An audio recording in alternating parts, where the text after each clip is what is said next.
Gary Buttedahl, you are a Vancouver-based poet and you have published poetry and you also perform in poetry slams. I'd like to welcome you to York Avenue Productions. Well, I'm glad to be here. Thanks for inviting me. Could you tell us when and why did you start writing poetry?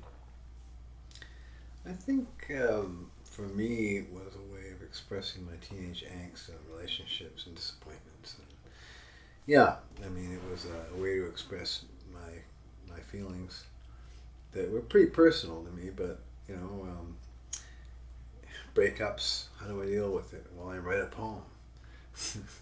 you know, Particularly when I'm getting the short end of the stick, I'm left behind, and I have to have a way to let out those feelings. Poetry was my way. So was it sort of a therapeutic thing for you in a way? Yeah, it was. It was a way to organize all the crazy feelings and ideas into something comprehensive. And how did you feel once you produced your first poem? I felt really good, and I couldn't wait for her to read it. All right, well that's interesting. It was sort of an emotional thing then, would you say? That your poetry was based emotionally on feelings. That's how you started. Yes, with poetry and music, I tend to build images. All right. So sort of a creative production in your own mind in a way. My own MTV. All right. And could you tell us who are your major influences in poetry? Who did you feel most commonality with or influenced by? I wrote poems before I was really aware of the great body of work in poetry. But when it came to my attention in Literature 12, I did English Lit from 1066 to early 20th century.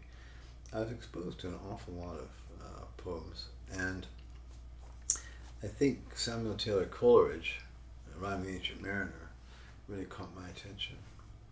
And T.S. Eliot, who, oddly enough, doesn't rhyme, but I chose the rhyming path. But yeah, those two.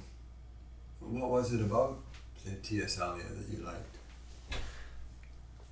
I liked one line really, really caught me. It was at the end of the love poem of J. Alfred Prufrock, where he says, "Round and round the prickly pear, the prickly pear, the prickly pear. This is the way the world ends. This is the way the world ends. This is the way the world ends. Not with a bang, with a whip." All right. And what did you like about that? Well, that we often, imagine glorious endings, going out blazing. You're going to make an impact, but no, you don't. You die reaching for your last breath. All right. Well, what about Rhyme the Ancient Mariner? What did you like about that poem? Just the sheer imagery. Now, there was, of course, the long storyline, which I'm not going to get into, but there were a couple of images, and I was just, how did the guy think of that, day after day, without a breath nor emotion, as idle as a painted ship upon a painted ocean. Wow. That was talking about no wind, doldrums. But what a way to put it.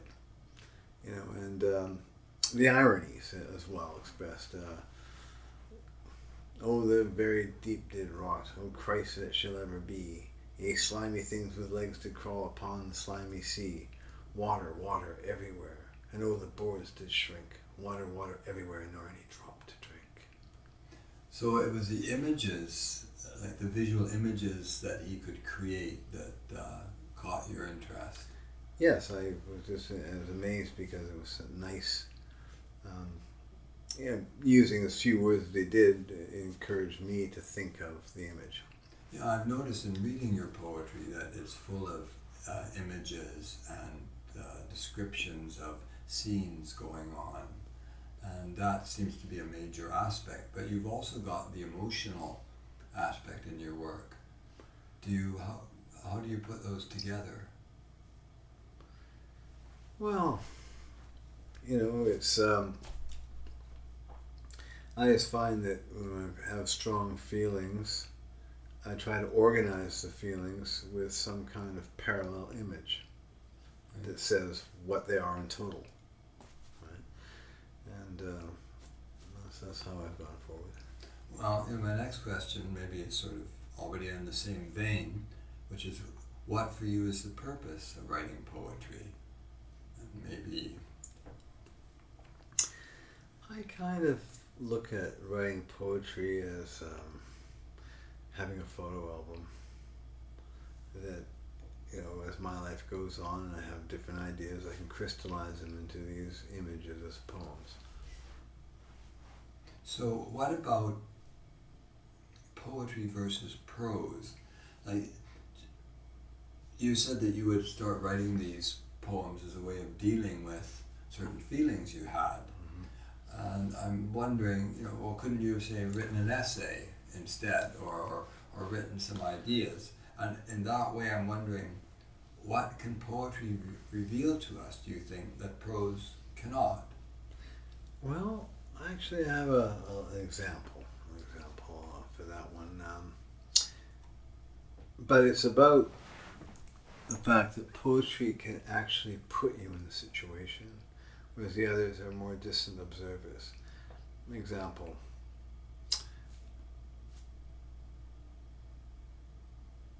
Where I might stray in a park at night along the line of street light, where gnarled roots are dragon's toes, and luminous light makes shadow play. With scalp a tingle, breathing tight, each step anticipating flight. And so with that, you're in the picture, and the words as they tumble at the end are they racing away from being scared, right? And so you can use rhythm and image to put you there, as opposed to seeing it behind glass. Oh, that's interesting.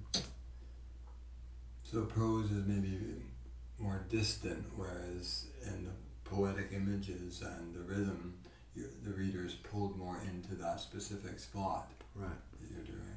Okay. Well, could you please tell us, how do you typically write a poem? How does a poem come to you, and how do you create it? Sometimes it's just a phrase. Right. I think of a nice turn of phrase, and then that's how it's germinated. And then I think of, well, what company can I have for that phrase that supports what the phrase implies, right? And so I can build around a center point, or I can have an idea like a politician, and I can write all kinds of things which we've become used to in terms of them being disappointing, and I can put all that together as an idea. Other times it's just being struck by sadness, or having some way of expressing it. How does that, you said often you get a phrase, right, and you build around the phrase. How does that phrase come to you? That's a mystery. It pops up, Right. It's yeah, it's just, sometimes it could be used for a joke instead, right? Or but I think, oh, that's a nice turn of phrase, and then what can I do with it? Is there any time when these phrases pop up that you notice a connection to what was going on earlier in your day or in your life, or is it just sort of like something that streams from the unknown into your awareness and you have no idea? where it came Well, from. sometimes it's definitely connected, you know. Yeah. Yeah, I mean, sometimes it's connected to maybe me having a criticism for a certain social thing or political thing, and a clever turn of phrase that helps cut it down comes to mind. And then I think, oh well, I can build all that around to all the connected ideas that I don't like about it, and then my phrase has company. All right, that's interesting. It's company, so it's sort of, you start with this one phrase or idea, and then you want to bring in similar things and see how you can expand on it or something like that. Yeah, that's right. Would you like to recite a poem of yours for us, and then we'll Sure. see how it goes? But which one would you want to do? I think this poem's called Death. Death. All right. It's the darkest of nights, at the end of our day, a place with no time to measure our stay. A surface we pierce in the shallowest dive, a place we all go to, but never arrive. Very nice. So, how did that come to you? Actually, I was speaking with a dying man. Oh. And he was aware that I wrote poetry, and he said, write one on death. He said, write one on death. And so all I did was I looked at, well, what is death? And I thought, well, let's lay out the conditions, right? And what you're left with is there's nowhere to go. So he was aware that you wrote poetry, and he asked you to write one called Death. Yeah. Did you present it to him? Yes, I did, and then I read it at his funeral. At his funeral? Yeah, well, funeral, a gathering of Yeah, okay. memorial, should I say more. So what, in that poem, do you remember, was there a particular phrase that appeared to you and you built around it, or did it come in? It started off with, it's the darkest at night, at the end of our days. That's what it is. Yeah. To our, to our fears and to our, it's, oh, we don't even want to look in that direction. Yeah. Right? Well, this is a lovely line, a place we all go but never arrive. Well, that's how it ends up, because when you look at it and say it's dark, it has no time. There's nothing about life that is it, right? Yeah. And so when you get this notion of, well, they just went off to, and you can stop thinking. Yeah. So in a way, this poem is putting a very different point of view from the fact that there is something that's you that goes somewhere else, like to heaven, Yeah. or is reincarnated, right, or somehow continues in an afterlife. So this seems to be what you're pushing in this poem, right? The idea that a place we all go but never arrive. Yeah, we have an idea, right? And then, but if we observe exactly all the facets about this place, it is no place. You can't be aware of it. You can't be aware of any dimension of it. You stop being aware. So it's kind of fanciful to think that we go onward. It's a way of inventing a future beyond a future's possibility. When you write your poetry, is there any topics that are more common for you? You mentioned love and breaking up and being sad and death. These are all a wide variety of time. A politician, right? Right. Is there any sorts of themes that inspire you more, or that you feel yourself more drawn to write poetry about? I find that it's going to be about what's concerning me in the moment. I mean, Okay. I mean, I like to write poems about descriptive scenery, stuff of this nature, sunsets.